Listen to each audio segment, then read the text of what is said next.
All right. So now we've gone through and we've helped you hopefully establish who your ideal customer is, what you stand against, listening to your gut.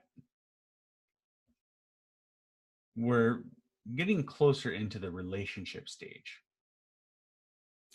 And what I want to talk about today, or in this video, is building relationships with those customers.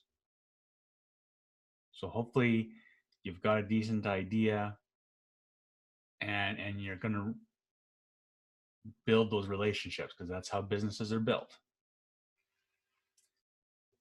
I see far too often in some industries worse than others where businesses hide behind this, their logo. This is my business, is what they think. To me, that's just brand awareness. If you're a part of this group, you're learning from me. This is my business, my branding. What that logo is what comes up here to you when you see it. And hopefully through these videos, we are building a relationship where that logo has a positive feeling for you. Or maybe you say, I can't stand that guy, and you leave the group. That's okay. You're not my ideal customer then. No hard feelings about that, okay? There's no indifference about it. I'm fine if you don't like me and you want to leave. On some level, sometimes that hurts, but get over it, right? So building the relationships, and I'm going to say this, stop hiding behind your brand. Don't make your brand or your logo the center of your business. Can you tell me, comment on this video, what the center of your business should be? Give you a hint. You. Or the people who serve your customers in your business. Maybe that's not you. Or if that's not you, you could still be the center of your business in your marketing.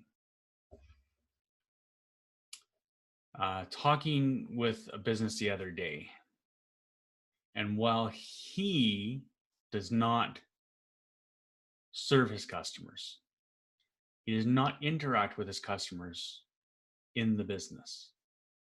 He is usually not in the business at all. But he communicates with all of his customers, every single one of them, via email or Facebook Messenger. He sets the expectation if you're coming in for an appointment of this is what's going to happen. When the service experience ends, he sends a follow-up email. Did what I say was going to happen actually happen? And he builds some of the strongest relationships with his customers without him being the one saying, give me your money. His relationship is separate from what his business charges them. But he does not have one negative review online. I cannot find one. He has an ecstatic customer base who will go to bat with him on anything because he has built the strong relationship. And he said, the business is me. The logo, the branding, that's what people feel when they see that logo. And he is 100% in control of that. Okay? Let me express to you a situation that actually happened last night to us. We went out to dinner at the Cactus Club. And every time I go to the Cactus Club, I am just so amazed at the level of service that they have. And so we order our food, and I cut up into my steak, which is usually medium rare. It was spot on. Loved it. They cut into my wife's steak, and she wants medium well, and it was more rare than well. And we didn't need to complain, you know. Basically, my wife cuts into it and goes, "Ooh, this isn't quite right." Before we even had the thought of saying we should mention something, the waitress came to the table and asked us, "How's everything?" And she actually made a point. She saw the steak cut in half and actually like started to look at it. And she says, that's not medium well, is it? And my wife go, "No, not really." She goes, "I'm so sorry. Let me take that back. Let me get them to cook it. Now, it may take some time because it takes a bit longer to get the steak medium well. Can I offer you an appetizer, a dessert, or something in the meantime?" And so we didn't take them up on that offer. I just thought, whatever. So I ate my food while my wife watched me, and then I got to sit there and wait while she ate hers. But on top of the offer of something free, they also not only fixed her meal with a new steak, not the same one that she'd cut open, a brand new steak cooked to her liking, they completely wiped her meal off the bill. Again, we're not complainers. We didn't complain. It just was a no brainer. That's what you do. And as a result, we were ecstatic. We left an exceptionally sized tip because it was such an amazing service to feel that way, and that they comped us. So, okay, let me get back on track here with that. But that is the feel when I see the logo or the Building Cactus Club. That is now my emotional attachment. That these guys know how to do it right, and when they don't, they take care of it. That's awesome. So building relationships. Let's go back now. Sorry, got a little off there, but it was such a cool experience. I had to share it, right? And that is the power of the internet. When you give it an amazing experience, or sometimes when your experience is faulty but you take care of it, that gets people talking. Building relationships, not hiding behind your brands. Okay. It's time to start friending your customers, following your customers on Twitter, friending them on Facebook. Be interested in their lives. What would happen if I hired you to come to my business, and we've been doing business for a little bit now? There's a comfort level. There's a know and like factor. Maybe the trust is still being built, and you come to me when we're doing our business thing, and you talk about, "Hey, I just saw that your child just won this soccer tournament.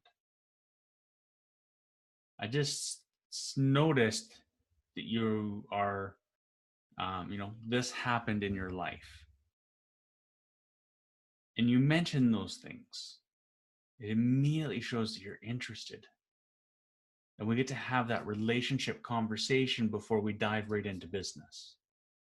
Now, I'm not saying that works for everyone, right? There's some customers that doesn't work for. There's always the exception to the rule. But when you show an interest in me before saying, "Give me your money," I'm feeling the warm and fuzzies. I'm feeling like I want to do business with you. I've had someone I mentioned that to who said, "Wasn't that kind of stalkish? Am I stalking them?" My answer to that is no. Again, if you're following them, if you're friending them on Facebook, and you've been liking and maybe doing some small comments on their post like, hey, that's awesome, glad Timmy won his soccer game. You're building a connection, so when that conversation happens, it's a natural conversation. Okay. And so it gives that connectivity we want, because we all do business with people we know, like, and trust. And it's much easier for you to get to do that with me, what we're doing here in the video, than can't get that video thing figured out than that there. You can't get to know me or like me with that. That may indicate trust in your mind once we've had enough connection, but you can't gain trust by looking at that, right? Hopefully that helps you a little bit. There are way more tactics involved in that I'm not going to get into on how to use Facebook and stuff, other than what I'm going to suggest is that social media today makes this so much easier than it used to be. Before social media, if you wanted to connect with people, you had to actually spend a lot more time getting out and connecting, going to networking events, local stuff that's going on. I'm not saying don't do that. If that's you, still do that. But not everyone, a lot of people I talk to gripe about how much time they have. And what I'm suggesting is this takes way less time than it used to 10, 15 years ago. If you think getting on social media and connecting and building relationships with customers is too time consuming, I think you need to leave this group. This group is not the right fit for you. You go back to the paid advertising that doesn't work. Go back to putting an ad in the yellow pages that no longer works. Because social media has destroyed that. And that's not social media's fault. That's just evolution of customer service. The evolving times that I've talked about between the we economy to the me economy. We are in the height of we. People want connection. People want to do business with people they know, like, and trust. And if you're not doing that online, you're not going to get the sales you want. So I'll leave you with that. Do me a favor, like the video. Give me some heart. Give me some love. Let me know that this is doing something for you. Otherwise, I'm wasting my time. Comment. Let me know that you're open to building relationships. Or comment, say, screw that, I'm out of here. Whatever you want to do. Yeah, just give your comments. Let us know that we're on the right track here for you. We'll catch you on the next video.